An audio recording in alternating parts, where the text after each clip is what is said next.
श्री वारा पुराण 13वां अध्याय। पितरों का परिचय, श्राद्ध के समय का निरूपण तथा पितृगीत। पृथ्वी ने पूछा, प्रभु मुनिवर गोमुख ने भगवान श्री हरि के अद्भुत कर्म को देखकर फिर क्या किया? भगवान वारा कहते हैं, पृथ्वी भगवान श्री हरि ने निमेष मात्र में ही वह सब अद्भुत कर्म कर दिखाया था। उसे देखकर मुनिश्रेष्ठ गौरमुख ने भी नैमिषारण्य में जाकर जगदीश्वर श्री हरि की आराधना आरंभ कर दी। उस क्षेत्र में प्रभास नाम से प्रसिद्ध एक तीर्थ है। वह परम दुर्लभ तीर्थ चंद्रमा से संबंधित है। तीर्थ के विशेषज्ञों का कथन है कि वहाँ के स्वामी भगवान श्री हरि दैत्यों का संहार करने वाले दैत्य सुदन नाम से सदा विराजते हैं। मुनि की चित्त वृत्ति उन प्रभु की आराधना में स्थिर हो गई। अभी वे उन भगवान नारायण की उपासना कर ही रहे थे। इतने में परम योगी मार्कंडेय जी वहां आ गए। उन्हें अतिथि के रूप में प्राप्त कर गौरमुख ने दूर से ही बड़े हर्ष के साथ भक्ति पूर्वक उनकी पाद्य एवं अर्ध आदि से पूजा आरंभ कर दी। उन प्रतापी मुनि को कुश के आसन पर विराजित कर गौरमुख ने सविनय पूछा, महाव्रती मुनि श्रेष्ठ, मुझे पितृ एवं श्राद्ध तत्व का उपदेश करे। गौरमुख के यूं पूछने पर महान तपस्वी द्विजवर मार्कंडेय जी बड़े मीठे स्वर में उनसे कहने लगे। मार्कंडेय जी बोले, मुने भगवान नारायण समस्त देवताओं के आदि प्रवर्तक एवं गुरु हैं। उन्हीं से ब्रह्मा प्रकट हुए हैं और उन ब्रह्मा ने फिर 7 मुनियों की सृष्टि की है।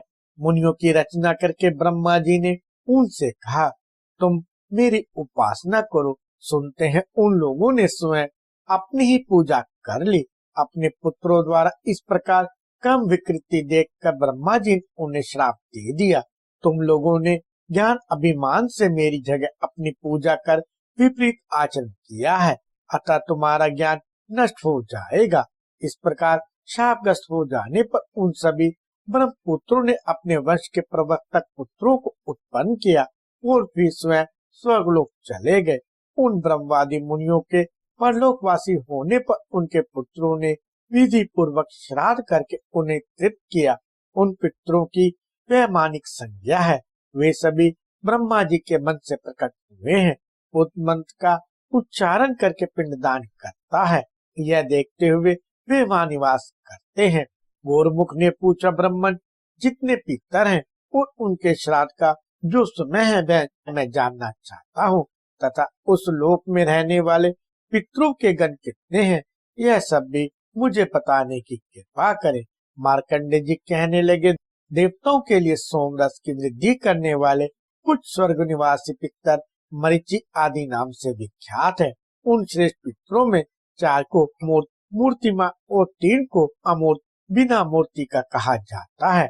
इस प्रकार उनकी संख्या 7 है।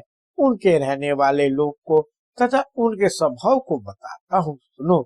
स्नातक नाम के लोकों में भास्वर नामक पितृगण निवास करते हैं, जो देवताओं के उपास्य हैं। ये सभी ब्रह्मवादी हैं। ब्रह्मलोक से अलग होकर ये नित्य लोकों में निवास करते हैं। 100 युग व्यतीत हो जाने पर इनका पुनः प्रादुर्भाव होता है। उस समय अपनी पूर्व स्थिति का स्मरण होने पर सर्वोत्तम योग का चिंतन करके परम पवित्र योग संबंधी अनिवृत्ति लक्षण मोक्ष को वे प्राप्त कर लेंगे। ये सभी पितर श्राद्ध में योगियों के योग द्वारा तृप्त किए जाने पर योगी पुरुषों के हृदय में पुनः योग की वृद्धि करते हैं, क्योंकि भगवत भक्त के भक्ति योग से इन्हें बड़ा संतोष होता है। अतएव योगीवर भगवान को अपना सर्वस्व अर्पण करने वाले योगी पुरुष को श्राद्ध की वस्तुएं देनी चाहिए। सोमरस पीने वाले सोम पितरों का यह प्रथम सर्ग है। ये पितर उत्तम वर्ण वाले ब्राह्मण हैं। इन सब का एक एक शरीर है। ये स्वर्गलोक में रहते हैं। भूतलोक के निवासी इनकी पूजा करते हैं। कल्पपर्यंत जीवी मरीचि आदि पितर ब्रह्मा जी के पुत्र हैं। वे अपने परिवारों के साथ मरुतों की उपासना करते हैं। मरुदगण उनके उपास्य हैं। सनक आदि तपस्वी वैराज नामक पितृगण उन मरुदगणों के भी पूज्य हैं। वैराज संज्ञ पितरों के गण की संख्या 7 कही जाती है। यह पितरों की संतान का परिचय हुआ। बिन बिन वन वाले सभी लोग उन पितरों की पूजा कर सकते हैं। यह नियम है। ब्राह्मण, क्षत्रिय एवं वैश्य इन तीनों वर्णों से अनुमति पाकर द्विजेतर भी सभी पितरों की पूजा कर सकता है। उसके पितर इन पितृगणों से भिन्न है। ब्राह्मण पितरों में भी मुक्त और चेतनक दो प्रकार के पितर नहीं देखे जाते हैं। विशिष्ट शास्त्रों को देखने, पुराणों का अवलोकन करने तथा ऋषियों के बनाए हुए शास्त्रों का अध्ययन करने से अपने पूज्य पितरों का परिचय प्राप्त कर लेना चाहिए। सृष्टि रचने के समय फिर ब्रह्मा जी को स्मृति प्राप्त हुई, तब उन्हें पूर्व पुत्रों का स्मरण हुआ। वे पुत्र तो ज्ञान के प्रभाव से परम पद को प्राप्त हो गए हैं, यह सब उन्हें विदित हो गई। वसु आदि के कश्यप आदि, ब्राह्मण आदि वर्णों के वसु आदि और गंधर्व प्रभृति पितर हैं। यह बात साधारण रूप से समझ लेनी चाहिए, इसमें कोई अन्यथा विचार नहीं है। मुनिवर, वह पितरों की सृष्टि का प्रसंग है। प्रकरणवश तुम्हारे सामने इसका वर्णन कर दिया। वैसे यदि करोड़ वर्षों तक इसे कहा जाए तो भी इसके विस्तृत प्रसंग का अंत नहीं दिखता। द्विजवर, अब मैं श्राद्ध के उचित काल का विवेचन करता हूँ। सुनो। श्राद्ध करता जिस समय श्राद्ध योग्य पदार्थ या किसी विशिष्ट ब्राह्मण को घर में आया जाने, तब उत्तरायण या दक्षिणायन का आरंभ व्यतिपात योग हो, उस समय काम में श्राद्ध का अनुष्ठान करे। विषुव योग में सूर्य और चंद्रमा के ग्रहण के समय सूर्य के राश्यंतर प्रवेश में नक्षत्र अथवा ग्रहों द्वारा पीड़ित होने पर, बुरे स्वप्न दिखने और घर में नवीन अन्न आने पर काम में श्राद्ध करना चाहिए। जो अमावस्या, अनुराधा, विशाखा एवं श्रावती नक्षत्र से युक्त हो, उसमें श्राद्ध करने से पितृगण 8 वर्षों तक तृप्त रहते हैं।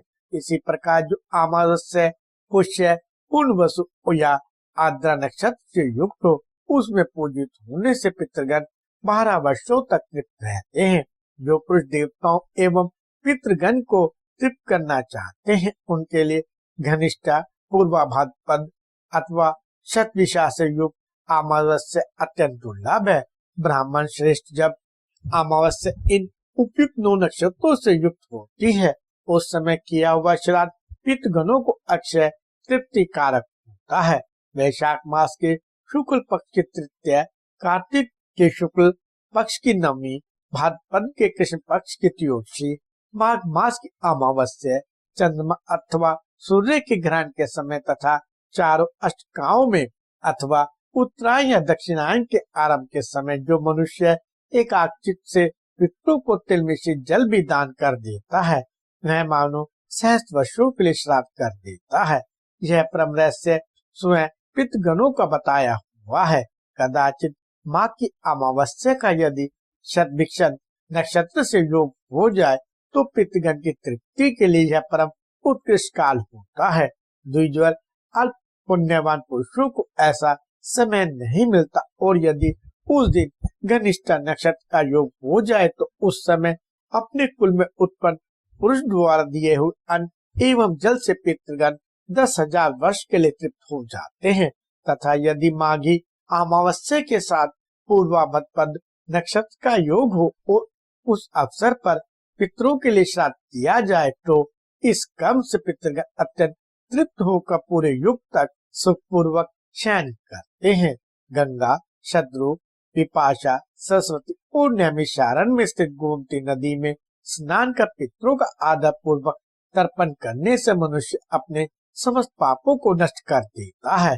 पितृगण सर्वदा यह गान करते हैं कि वर्षा काल में भाद्रपद शुक्ल त्रयोदशी के मघा नक्षत्र में तृप्त होकर फिर माघ की अमावस्या को अपने पुत्र और आदि द्वारा दी गई पुण्य तिथि की जलांजलि से हम कब तृप्त होंगे। विशुचित, शुद्ध धन, पश्चात काल, उपयुक्त विधि, योग्य पद और परम भक्ति, ये सब मनुष्य को मनोवांछित फल प्रदान करते हैं। पितृगीत। विप्रवर, इस प्रसंग में पितरों द्वारा गाए हुए कुछ श्लोकों का श्रवण करो। उन्हें सुनकर तुमको आदर पूर्वक वैसा ही आचरण करना चाहिए। पितृगण कहते हैं, कुल में कोई ऐसा बुद्धिमान धन्य पुरुष जन्म लेगा जो वितोलुपता को छोड़कर हमारे निमित्त पिंड दान करेगा।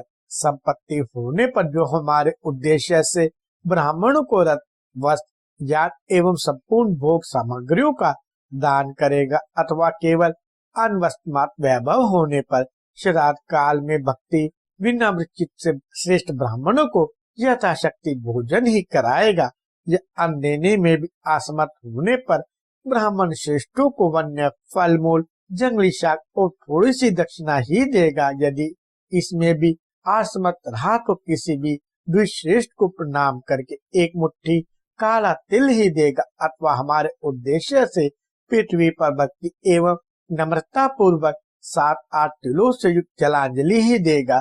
यदि इसका भी अभाव होगा तो कहीं न कहीं से एक दिन का चारा लाकर प्रीति और श्रद्धा पूर्वक हमारे उद्देश्य से गो को खिलाएगा, तथा इन सभी वस्तुओं का अभाव होने पर वन में जाकर अपने कश्मूल बगल को दिखाता हुआ सूर्य आदि दिक्पालों से उस स्वर में यह कहेगा, मेरे पास श्राद्ध कर्म के योग्य न धन संपत्ति है और न कोई अन्य सामग्री, अतः मैं अपने पितरों को प्रणाम करता हूँ, वे मेरी भक्ति से ही तृप्ति लाभ करें। मैंने अपनी दोनों बाहें आकाश में उठा रखी हैं। द्विजोत्तमों, धन के होने अथवा ना होने की अवस्था में पितरों ने इसी प्रकार की विधियां बतलाई हैं। जो पुरुष इसके अनुसार आचरण करता है उसके द्वारा श्राद्ध समुचित रूप से संपन्न माना जाता है।